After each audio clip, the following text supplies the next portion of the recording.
तर राष्ट्रीय school band स्पर्धेमध्ये अहिल्यानगरची संजीवनी सैनिकी शाळा देशामध्ये पहिली आली आहे। तर मुंबईच्या डॉन बॉस्को शाळेला तिसरा नंबर मिळालाय। प्रजासत्ताक दिनाचं औचित्य साधून नॅशनल स्कूल बँड स्पर्धा आयोजित करण्यात आली होती। महाराष्ट्रातील विद्यार्थ्यांनी आपल्या शिस्तबद्ध संचलनानं आणि सुरावटींनी राजधानी दिल्लीमध्ये महाराष्ट्राच्या पराक्रमाचा झेंडा फडकवलाय। नवी दिल्लीतील नॅशनल बाल भवनमध्ये संपन्न झालेल्या या महाअंतिम फेरीत मुलांच्या ब्रास बँड गटामध्ये अहिल्यानगरमधील कोपरगावमधील संजीवनी सैनिकी शाळेनं देशात पहिला क्रमांक पटकावून सुवर्ण पदकावर नाव कोरलंय।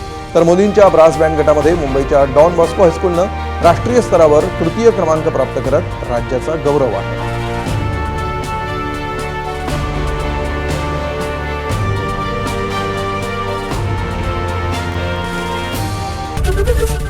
एबीपी माझा, उघडा डोळे बघा नीट।